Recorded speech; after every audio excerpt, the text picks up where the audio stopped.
Recentemente, a mídia divulgou duas fake news bizarras sobre biologia. A mais recente foi que supostamente teriam encontrado uma sucuri de 8 metros de comprimento, o que faria ela ser a maior serpente do mundo. Porém, a própria fonte dessas notícias admitiu que inventou esse número, mas mesmo assim, poucos jornais se retrataram. Já a segunda é ainda mais bizarra. Divulgaram um vídeo que supostamente provaria que foi vista uma onça preta em Minas Gerais. Porém, no vídeo é claro que tem apenas um gato doméstico. Sim, um gato normal, nem feral e nem selvagem. E ambos os casos foram refutados pelo biólogo Henrique e também por outros especialistas. E mesmo assim, há mais de uma semana, pouquíssimos jornais se retrataram ou retiraram essas reportagens erradas. Infelizmente, casos como esses não são exceção, mas sim muito comuns. E provam que, infelizmente, ainda a mídia tradicional não sabe fazer divulgação científica. E por isso eu quero discutir isso com vocês e explicar por que isso ocorre e o que deve ser feito para isso mudar. Se interessou? Então fique por aqui. Eu sou o biólogo Gustavo Lustosa e você está no Biologia Política, canal de divulgação científica, mas também da análise política. Então se inscreva no canal, compartilhe com os amigos. Agora você já fez isso, então vem comigo. Olá, Homo sapiens, tudo bem? Vamos falar de divulgação científica? E antes de começar essa análise, eu quero deixar claro uma coisa. Esse vídeo não é um ataque a toda a mídia. Sem sombra de dúvida, há bons profissionais e a mídia tradicional ainda é importante. Porém, não podemos ignorar os seus erros. Eu sei que, principalmente com a ascensão do bolsonarismo, muitos têm medo de criticar a mídia ou o STF por parecer que estamos dando a razão a ele. No entanto, temos que lembrar que muito antes do bolsonarismo, todos criticavam a mídia. E criticávamos porque muitas críticas eram justas. Não devemos generalizar todos ou condenar todos, mas sim fazer críticas construtivas para melhorar. Como é que eu vou fazer agora? Prosseguindo. Caso você não tinha visto esses casos, eu vou explicar melhor agora. No caso da serpente, o que aconteceu? Estava sendo feito um documentário para o NetGeo sobre a Amazônia, e para esse documentário, uma equipe de cientistas verdadeiros fez um estudo, apresentou um artigo que defende uma reclassificação das sucuris. Entre várias coisas, eles defendem que a sucuri verde, que até hoje é considerada uma única espécie, na verdade seriam duas. Então, essa segunda seria, entre aspas, a nova espécie. No entanto, um dos apresentadores, lá, um jornalista, acho que holandês, ele que faz parte do documentário, ele mergulhou num rio, tinha uma sucuri ali, ele gravou, postou no Instagram e disse que era a sucuri do estudo, que ela tinha 8 metros. Infelizmente, todos os jornais foram passando isso para frente, inclusive em gringos. Porém, o biólogo Henrique, que é especialista em serpentes, percebeu que isso não fazia sentido, que a serpente do vídeo não tinha 8 metros nitidamente e que o artigo, ele foi ler o artigo e viu que o artigo não menciona o tamanho das serpentes. Foi então também que ele percebeu que aquele vídeo não era da Amazônia, o rio era muito limpo. Mais tarde, outro especialista confirmou que a sucuri do vídeo era uma velha conhecida do Mato Grosso do Sul. Foi então que o jornalista local entrou em contato com esse gringo, falando, olha, tem um biólogo aqui falando que esse vídeo seu não é na Amazônia, aqui a serpente não tem 8 metros. E aí ele confessou que de fato fez o vídeo no Mato Grosso do Sul e não mediu a serpente, que ele apenas chutou que ela tinha 8 metros por ser maior que ele. E bem, no vídeo, pelo que pareceu, a serpente não tinha muito mais que 5 metros. E apesar de tudo isso, pouquíssimos jornais se retrataram. Já sobre o gato, não tem muito o que falar, é isso que eu falei já.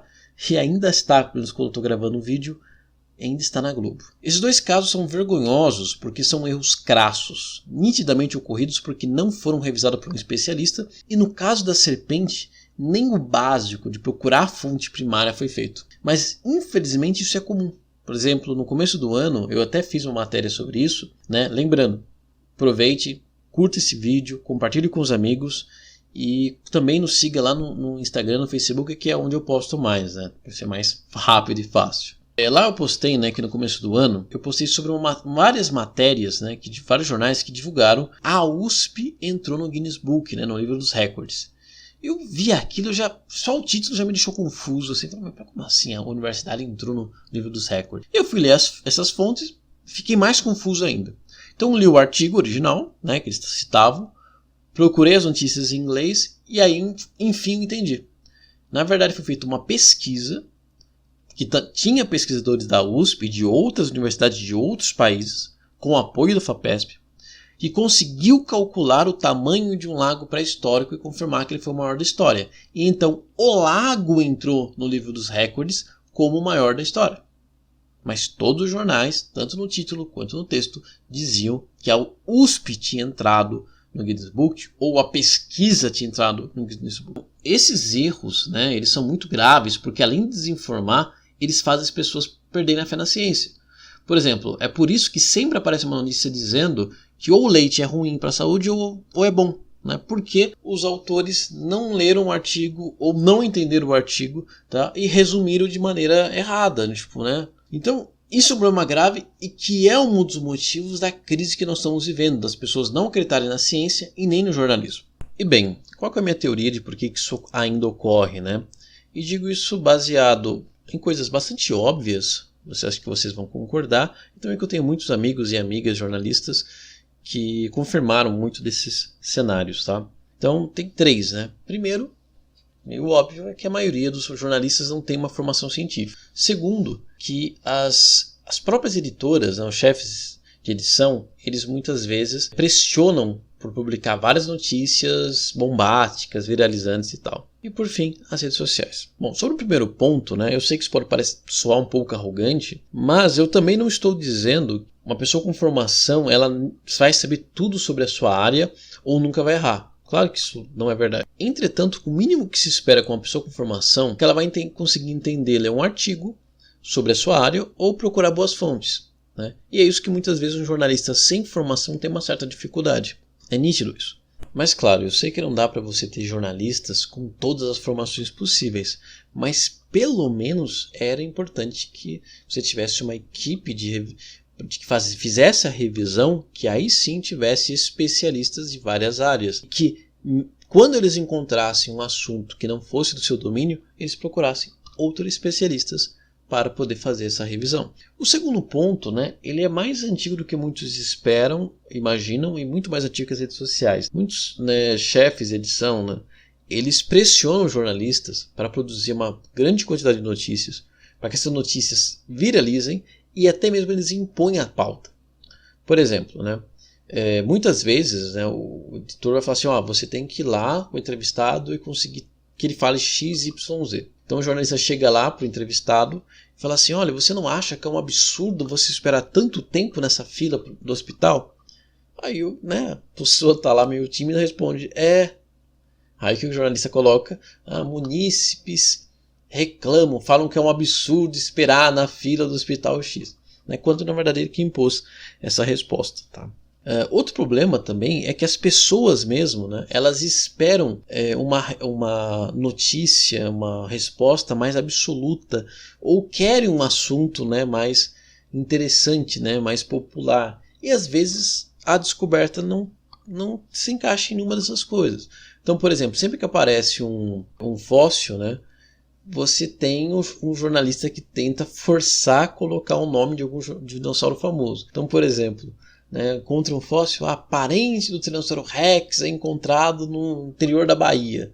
Aí você vai ver, é um terópode super distante do Tiranossauro Rex, até é o parente, mas aí super distante, é bem diferente. Enfim, o cara colocou isso só porque o Tiranossauro Rex, né, vende mais, acho, a notícia. Né? Ou, às vezes, a notícia ela não é tão clara ou ela não é tão bombástica. Por exemplo, descobrem que se pessoas com a predisposição à doença X tomar muito leite durante toda a vida, tem 30% de chance de desenvolver a doença tal. Pô, você não vai colocar isso no título, é muito longo. Então os caras colocam, né, estudo aponta que leite dá câncer. Ponto. Vai chamar muito mais atenção, só que o estrago vai ser muito maior. Né? E pela pressa também, há muitas vezes, é nítido que muitos jornais copiam outro, seja um brasileiro ou copiam um gringo e só traduzem. E aí, se um erra, todos erram em efeito dominó. E por fim tem as redes sociais, né? Que como eu falei, esse problema de querer quantidade ao invés de qualidade já é antigo. Só que agora a gente tem, além dos editores, a gente tem o algoritmo. O algoritmo ele te força, basicamente, ele te condiciona a produzir numa quantidade constante, alta, a fazer um texto muito curto e a títulos clickbaits, né? Títulos muito chamativos. Então, por exemplo, eu mesmo falo por experiência própria. Muitas vezes eu tenho que produzir um texto correndo e publicar correndo, porque eu fiquei alguns dias sem postar. Eu sei que se eu não postar, meu alcance vai cair, ou eu vou perder o hype daquele assunto. Felizmente, né, esse caso é raro, né, eu busco sempre fazer textos, vídeos com qualidade acima de quantidade, mas confesso que isso já aconteceu algumas vezes no passado. Então imagina esse dilema, né, qualidade versus quantidade, para um jornalista cada vez maior. E aí que é importante aqui também destacar que esse problema das redes sociais, ele não é só do algoritmo, ele é nós também. Porque, por exemplo, eu me incluo, tá? Que, por exemplo, quando eu vejo um texto, uma publicação que eu discordo, muitas vezes eu vou lá e comento e começo a debater. Ou seja, eu dou engajamento para aquilo que eu discordo. Aí quando eu vejo um texto que eu concordo, eu só curto. Então o algoritmo vai entender que o que eu mais gostei foi do primeiro. Né? Então muitas vezes eu dou mais ibope para aquilo que eu discordo do que aquilo que eu concordo. Muitas vezes eu vou querer uma notícia simples, mastigada, curta, e não tem como ter um texto curto, simples e mastigado sobre, por exemplo, física quântica. Tem que ser complexo, entende? Então precisa uma mudança em nós, de entender que não é a ciência, não são os dados que tem que se encaixar à nossa vontade, mas sim nós que temos que nos encaixar, que nos adaptar, aprendermos os verdadeiros dados, o que os dados realmente apontam. Então, há uma necessidade de uma mudança dos jornais, né, de eles começarem a valorizar mais o conteúdo, né, ter uma equipe melhor formada, prezar qualidade em vez de quantidade. Precisa haver uma mudança nas redes sociais, porque aí não tem como se lutar contra o algoritmo, você tem que ser pragmático, mas se o algoritmo ele é ruim para a divulgação científica, e ele precisa ser mudado, e eu vejo pouquíssimas pessoas falando sobre isso, mas também temos que mudar nós mesmos. Temos que valorizar mais os trabalhos, né, que buscam qualidade em vez de quantidade. E é por isso que é muito importante que mais cientistas se tornem divulgadores científicos, como o biólogo Henrique, como o Átila, como o Pirula, como uns pequenininhos que nem eu, porque assim a gente vai conseguir realmente ter trabalhos de qualidade nessa inundação de desinformação. E como falei, não é um ataque a toda a mídia, mas é uma crítica construtiva. E você, que pensa sobre isso, acha que isso é o suficiente? Você acha que esses são os problemas? Ou acha que tem mais coisa ainda por detrás? Deixe aí nos comentários o que você pensa e, novamente, não esqueça de compartilhar, se inscrever no canal e nos seguir nas outras redes. Então é isso, valeu e falou!